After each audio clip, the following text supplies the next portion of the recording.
How's it going, everybody? MrHulthen here, and today we're going to be talking a little bit about Cyberpunk 2077 Phantom Liberty. And in case you didn't know, this expansion is releasing in just a couple of weeks. And of course, CDPR released a little piece of news just today. So we're going to check that out. But I also want to sort of recap basically everything that you need to know before, perhaps buying Phantom Liberty, or if you just want to know what's new with the update, what's free and what you need to pay for. And speaking of which, let's go into this little summary of sorts where CDPR is essentially telling us what is free and what is for the paid version of the expansion. All right, so let's check out the free part of Phantom Liberty, and we can see here there are a couple of things that you get for free if you just, when you update the game, the core game. Redesigned skill trees and perks, revamped cyberware and new capacity system, vehicle combat and car chases,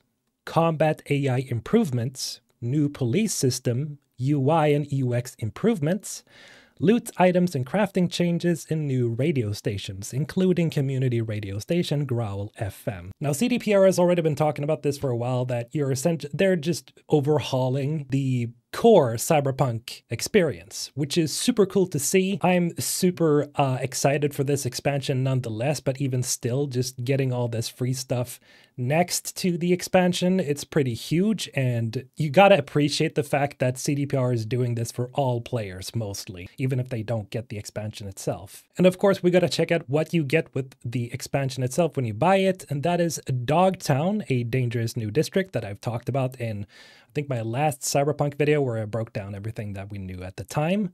A brand new storyline and characters, which actually might include a new ending. New quests, gigs, boss fights, and more. Vehicle missions and airdrops, endless dynamic events, which is just super cool to hear, because that is one thing that kind of kept me from playing a lot of Cyberpunk after I'd finished it, was that there wasn't a lot going on after you're done with all the gigs and all the missions and stuff, so this is cool to see. All new relics, skill tree, and abilities, which they actually showcase in a video I'll check out in just a moment. 100 plus new items, weapons, cyberware, cars, and fashion. Again, this is super exciting to hear because this adds just a bunch of replayability to the game. A vehicle missile launcher, so it's just, that is so freaking cool. That's something that I've wanted to see for some time. And level cap is increased to 60. Again, this is just going to open up a whole new degree of replayability for Cyberpunk, and it's already a game that you can spend a lot of time in, especially if you have a lot of mods installed.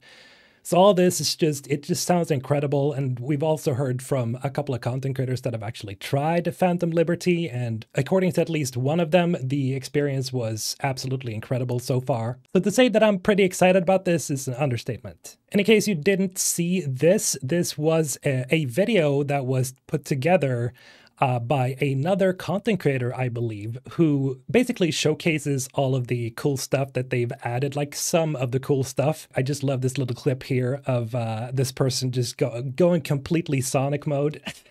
That is one thing they've added, like it's a form of combat dash. So that's also something I'm looking forward to a lot. Because you might know that there was this little, bunny hop you can do at the core game.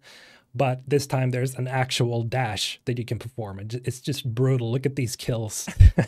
In any case, let's move on to some of the actual explanations for the update. So we see here it says what's coming in update 2.0, which is revamped police. And here they say, take a look at one of the new features coming to Cyberpunk 2077 in the free update 2.0 for the base game, which will be available on current-gen consoles and PCs. A revamped police system, which is something that a lot of people have been wanting for a while. We rebuilt the system on clear, simple rules. Criminal activity is punished, runners are chased, and cyberpsychos are flatlined, no questions asked. All features in the system are designed to support clarity and the simple but expanded prevention loop. The punishment for those who don't abide by the law must be severe. We cannot encourage cyberpsychos to run around the city, guns blazing, even in Night City. UI will clearly indicate all states of the prevention system. Heat. For those who reach the maximum heat, 5 stars, we have a surprise max tack mini-boss experience, including various archetypes of them. For those who decide to run, we prepared engaging car chases and roadblocks to make the escape more difficult. It's gonna be super fun to run away from the cops. The new NCPD will have no mercy once they catch you. They will not accept any bribes for you, nor your surrender. God damn, they're going to be brutal. As a player, you will know when the police are not after you anymore, and police will leave the scene in a way that is natural and intuitive. You can lose them by running away from the crime scene on foot or driving away. Make sure to stay out of their sight. All the features we have in the store are meant to be fun to play with. We don't want to stop you as a player, punish you too often, or break your flow. Quite the opposite. We designed and prepared the new systems to create a fun, meaningful experience with a simple rule. Don't do crime if you can't take the heat. And this sounds super interesting because that is one part that I personally felt that they could have worked a lot more on, and that is of course the policing system, because you can literally get away with basically anything in Cyberpunk. You know, you can be as criminal as you want, but there's no real huge consequences to being an asshole.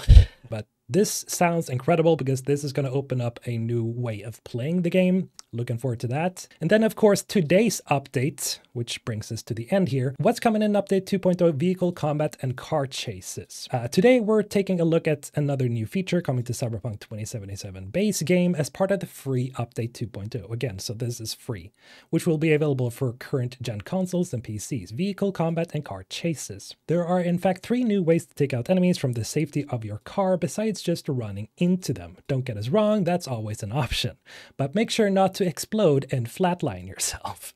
The first new option is shooting your pistols or SMGs either from the back of your motorcycle, straight through your car's windshield, or out of its side window. In the case of cars with Crystal Dome tech, you can instead open the sliding doors and shoot out that way.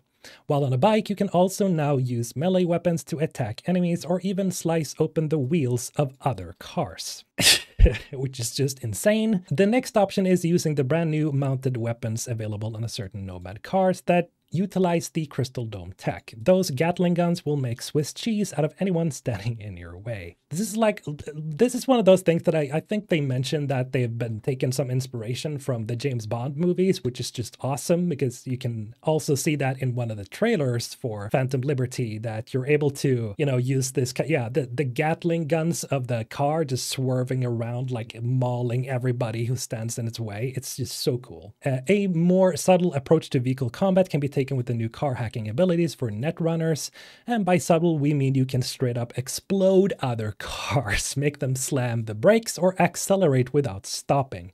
More options are available for the most skilled netrunners out there. And that is that's cool. Okay, so there's stuff that we don't yet know about that you can unlock as a netrunner, which is awesome. This is, again, one of those things that I just really appreciate, that they're adding more stuff for different types of play styles. So if you're a netrunner, you can like hack other cars and stuff, or you can just, you know, if you're one of those run and gun type people, you can just, you know, shoot out the car window and stuff like that. But this just sounds incredible. And they continue with car chases also happen more naturally now, with the NCPD actively chasing you if you try to get away, as detailed in our last article from the series or seen in our latest Red Streams episode. With these options at your disposal, wreaking mayhem out on the streets of Night City has never been easier or more fun. Now, this is probably not going to be the last update we get from CDPR with regards to Phantom Liberty, but I'm already super excited for it. I can't wait to try out the new version of Cyberpunk, like the Cyberpunk 2.0 that they've been calling it for a while now, or that fans have been calling it for a while now. But until then, that's been all for today. Thank you for watching as always. MrHulthen signing out.